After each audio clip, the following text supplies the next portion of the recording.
go. We had a question on here which I thought we could get to. Ray Phillips was wondering about the accuracy of the GPS. Okay. Instead of the hertz is going to be the sample rate. Yeah, hertz is the sample rate. So how accurate is it?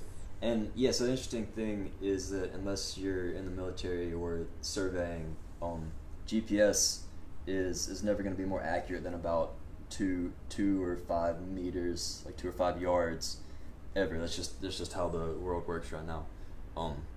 The good thing is that while you're on track, the location, like let's say I say 2 to 5 yards away or meters away, but it's always during the course of any given day, it's probably going to be offset by the same 2 or 5 meters. So you trace around the track, sometimes just because of the way it works, it might be shifted off by a yard or so, but the entire path is shifted. So you can usually tell really quickly like why it's off, and then kind of account for that just in the way you inspect it. It's really amazing when you think about it. We use Apple Maps as like the underlying GPS satellite image. It's really amazing that it plots it as accurately as it does over that with everything that's happening.